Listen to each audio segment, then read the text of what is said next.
Voilà, nous avons en ligne avec nous Monsieur Francis Cortolino, qui est économiste à la SCHL. Monsieur Cortolino, bon après-midi. Bonjour. Ça va bien?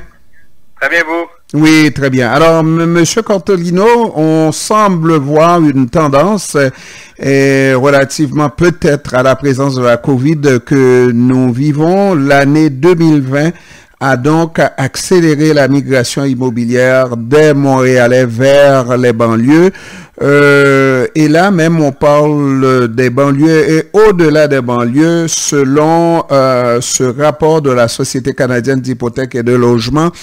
Est-ce qu'on peut parler d'une tendance lourde qui est là pour rester plusieurs années ou est-ce que, bon, c'est dû à la pandémie, sauf que on peut constater dorénavant cette perte de Montréal est là pour quelque temps au moins. Oui, donc en effet, il y avait déjà une tendance là qui montrait à chaque année plusieurs Montréalais qui quittent pour aller acheter le plus souvent qu'autrement une maison en banlieue. Donc ça s'est poursuivi en 2020, mais je dirais durant la deuxième partie de 2020, on a eu vraiment une accélération là, de cette migration de personnes qui quittent l'île de Montréal pour acheter des maisons unifamiliales en banlieue. Et comme vous le disiez aussi, peut-être un phénomène un peu plus nouveau, on a aussi remarqué que des gens qui quittaient l'île de Montréal, mais aussi la banlieue du Grand Montréal, pour aller s'installer un peu plus loin, donc en périphérie du Grand Montréal. On peut penser à des régions comme la région de Joliette ou à Salaberry-de-Valleyfield, par exemple. Donc, des secteurs qui ont connu quand même une bonne augmentation de personnes provenant de Montréal ou de la banlieue et qui viennent s'établir dans ce secteur un peu plus éloigné. Autrefois, oui. Oui, donc il faut savoir que la pandémie est venue changer un peu les règles du jeu, hein, lorsqu'on prend une décision pour s'établir à un endroit. Donc, dans plusieurs entreprises, maintenant, le télétravail sera accepté. Donc, peut-être pas au même niveau comme on le connaît présentement. Par contre, il va y avoir une possibilité de faire à tout le moins quelques jours, semaines probablement, en télétravail ou au travail à la maison. Donc, ça vient influencer la prise de décision des ménages qui décident de s'établir dans un secteur ou un autre. Et donc, malgré le fait qu'on voit des chiffres comme ça en ce moment, donc est-ce que ça va demeurer, est-ce que ça va s'éteindre un peu? On peut penser quand même que le marché va être influencé par ce nouveau contexte immobilier-là et ça va rendre donc très intéressant à suivre la dynamique urbaine au cours des prochains mois là, pour alors moi-même, si je prends mon exemple, jeune couple, pour avoir pignon sur rue, avoir sa propre maison et sortir du loyer, n'est-ce pas? La chose qui était à notre portée, c'était d'aller en banlieue. Donc, c'était le coût des immeubles à Montréal qui incitait les jeunes couples à s'établir en banlieue. Mais maintenant, à vous ajouter effectivement, avec cette nouvelle découverte due à la COVID, le fait de ne pas être obligé de descendre à Montréal ou aller à Montréal pour travailler, qu'on puisse travailler à la maison. Donc, ça incite davantage et le coût des maisons encore à Montréal reste et demeure plus cher, n'est-ce pas? Oui, donc à ce sujet, on a fait une étude, je crois qu'il y a environ 2 ans, où on mentionnait que lorsque les gens partent pour travailler lorsque les gens vont acheter une maison en banlieue, la maison va coûter moins cher, donc il va y avoir des économies sur le paiement hypothécaire par rapport s'ils avaient acheté une maison sur l'île de Montréal. Par contre, on sait que plusieurs de ces ménages-là vont revenir par la suite travailler sur l'île.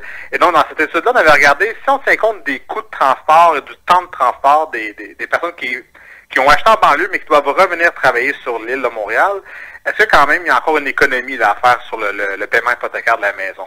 Et la réponse, grosso modo, c'était oui. Donc, même en tenant compte des coûts de transport, du temps de transport, les gens qui décident d'aller acheter une maison en banlieue vont sortir gagnants d'un point de vue monétaire de cet achat-là. Et là, encore une fois, si on prend la situation actuelle où, dans le cas de notre étude, on disait mais les gens retournent à travailler 5 jours semaine sur l'île de Montréal, si ça tombe à 2 ou à 3 jours semaine au lieu de 5, vous pouvez penser encore une fois que l'économie qu'on va avoir ces ménages-là, qui est les ménages en banlieue, devient encore plus grande et ça peut faire en sorte que la banlieue devient encore plus attrayante qu'elle ne l'était déjà.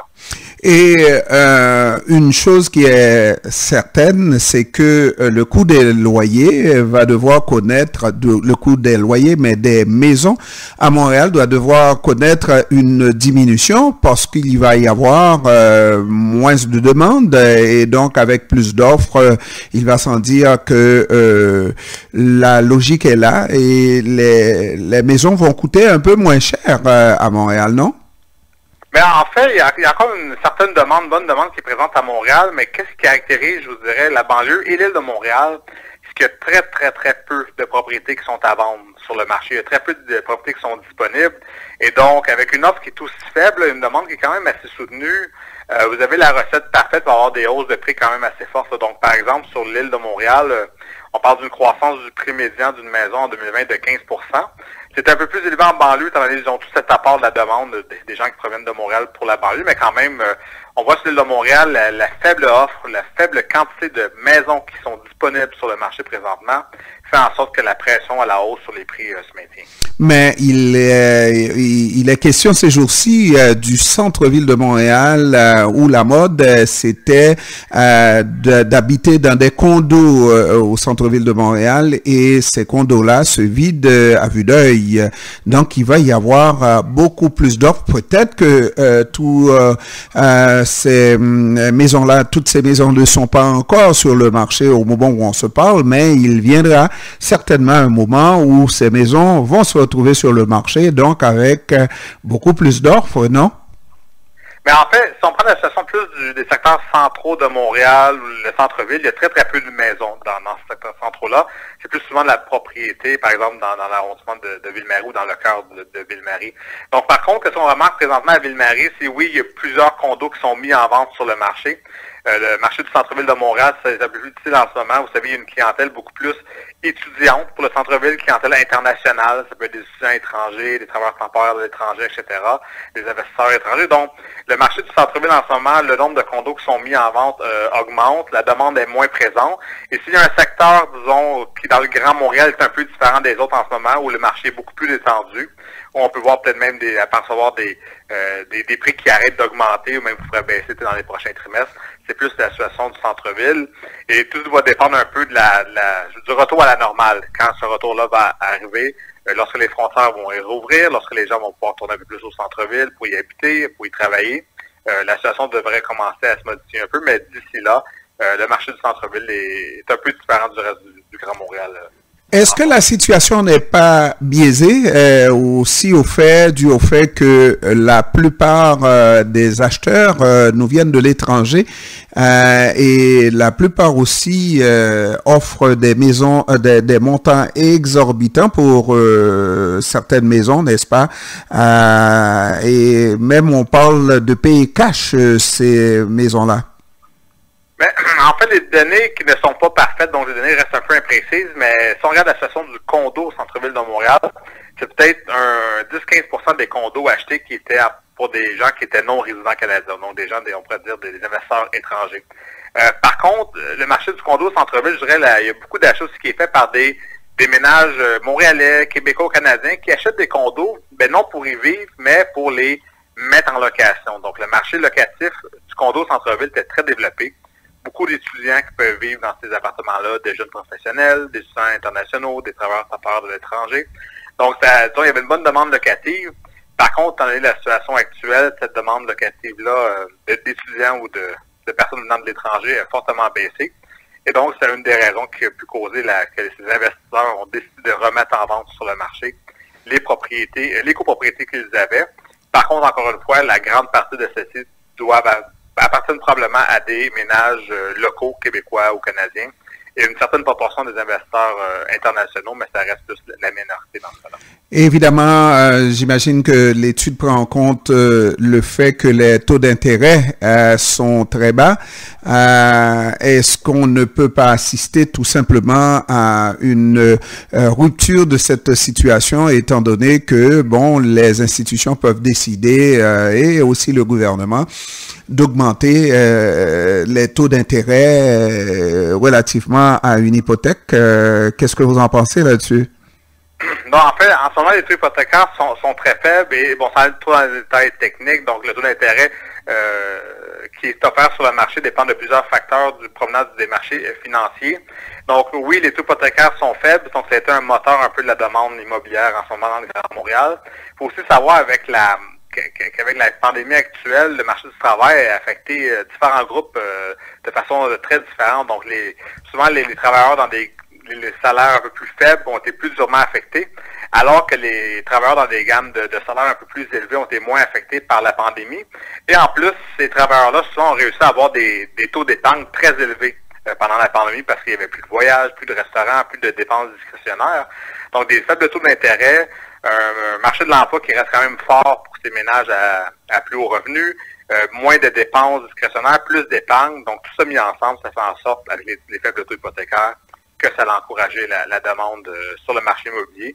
Et ça a créé, comme vous l'avez vu, des fortes demandes, des hausses de prix très, très fortes, des conditions de surenchère, etc. Donc, c'est un peu un mélange de tout ça qui est arrivé au marché montréalais. Mais dans le fond, on ne peut pas parler de bulle immobilière, bulle toujours dans le sens qu'on peut facilement crever et faire en sorte que le taux retombe à son plus bas niveau? Ben, nous, on a une étude aussi qui, à chaque trimestre, fait un peu un bilan de santé du marché de l'habitation montréalais. Et un des indicateurs de santé qu'on regarde, c'est la surévaluation. Est-ce que le niveau des prix, par exemple, dans le Grand Montréal, est encore en ligne avec les fondamentaux de Montréal, la croissance de la population, la croissance de l'emploi, les taux hypothécaires, etc. Et pour le moment, le marché montréalais n'est pas surévalué. Par contre, nous approchons tranquillement du seuil où on commencera à avoir de la surévaluation sur le marché. Donc, on doit suivre avec attention, disons, cet indicateur-là au cours des prochains trimestres. Par contre, plusieurs choses peuvent arriver là, au marché lorsqu'il y a surévaluation. Une des façons aussi qu'on peut peut-être combler l'écart entre les prix et les fondamentaux de l'économie et de la démographie, c'est à un moment donné, c'est que l'emploi commence à augmenter plus rapidement, il y a une reprise économique qui est plus soutenue, la croissance de la population revient, et les prix commencent aussi à augmenter à un rythme moins rapide, donc ça fait en sorte que le niveau des prix, donc toutes les valeurs fondamentales de notre économie montréalaise commencent à se rejoindre un peu plus. Donc encore une fois, comme je vous dis, beaucoup d'incertitudes pour les prochains mois encore, donc on va suivre la situation avec grand intérêt. Francis Cortellino, économiste à la SCHL, la Société canadienne d'hypothèques et de logement. Je vous remercie d'avoir pris du temps de nous parler cet après-midi. C'était avec plaisir. Bonne fin de journée. Merci à vous aussi. Au revoir.